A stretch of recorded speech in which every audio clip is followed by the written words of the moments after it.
Snowpack has been running well above average this winter across the Colorado River watershed.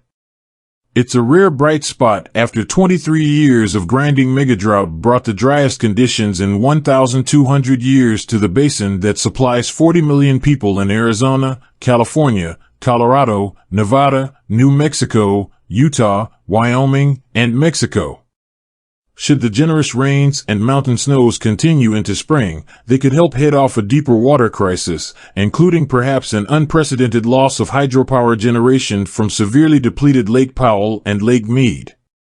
As of August 2022, chances that such a loss of generation, known as a minimum power pool, could happen by late 2023 had risen to an alarming 30%, according to calculations released by the U.S. Bureau of Reclamation. Autumn and early winter moisture has now pushed those odds back below 10% as of the January update from the Bureau. The lake level by December was almost 3 feet higher than had been projected in August. Yet although the moisture is welcome, some experts worry it could further delay the hard work that managers of the watershed must do to keep it healthy and make its service more inclusive as the climate grows hotter and more parched. As soon as water supplies increase, people tend to stop paying attention, said Kathy Jacobs, director of the University of Arizona's Center for Climate Adaptation Science and Solutions, in an interview. I hope people realize that even 1 year of good flows doesn't mean we have a trend in that direction. We really need a long-term solution.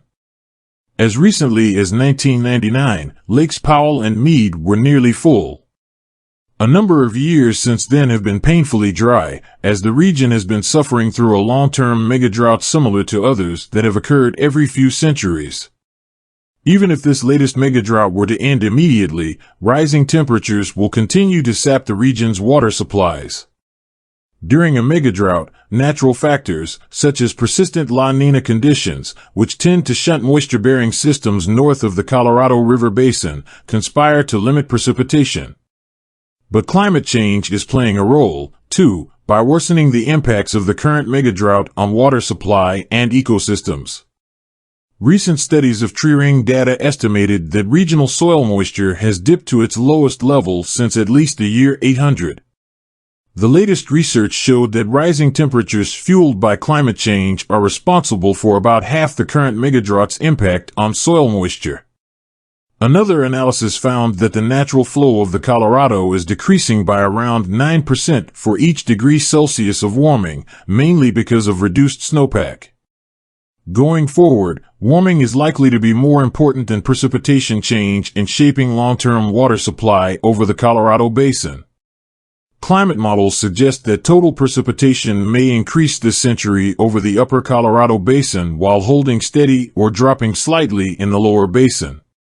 As more and more water evaporates from reservoirs, rivers, and the landscape as the climate warms, the system's overall water supply appears set to decline over the long term even as wet periods come and go. In April 2022, storage in 60-year-old Lake Powell fell to 22% of capacity, and in July, 85-year-old Lake Mead dropped to 23% of capacity, in both cases the lowest levels observed since the reservoirs were built. Together, they represent only about a year's worth of backup storage for the Colorado basin, compared to the 4 years available when both are at capacity. If Lake Powell and Lake Mead end up having to reduce their output of hydropower, utilities may turn to more natural gas to generate electricity, which in turn could boost emissions of heat-trapping pollution and worsen climate change. For all its flaws and inequities, the compact has managed to keep water conflicts among states and sectors from flaring into endless mutinies and lawsuits.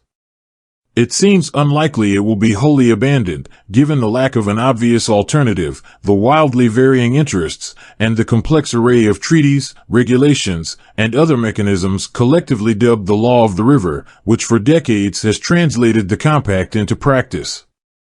Hawes is among those who see the 1922 compact as salvageable. To build a whole new system from scratch would be a Herculean feat, Hawes told Yale Climate Connections. We don't have to throw the compact out to build a new structure, a new legal framework that allows us to adapt to this new reality.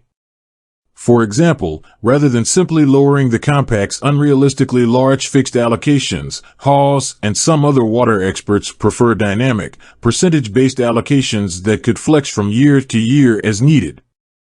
We need to be able to divvy the water based on reality, and we need to build recovery of the system into that allocation, too, Hawes said.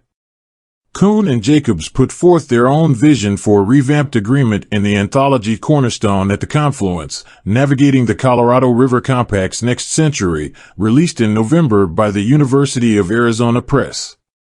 Along with percentage-based allocations, Kuhn and Jacobs call for a wholesale shift toward a system that takes into account climate change as well as a host of other environmental and equity issues, or, as they put it, a management regime that is responsive to the Colorado River system as a non-stationary system.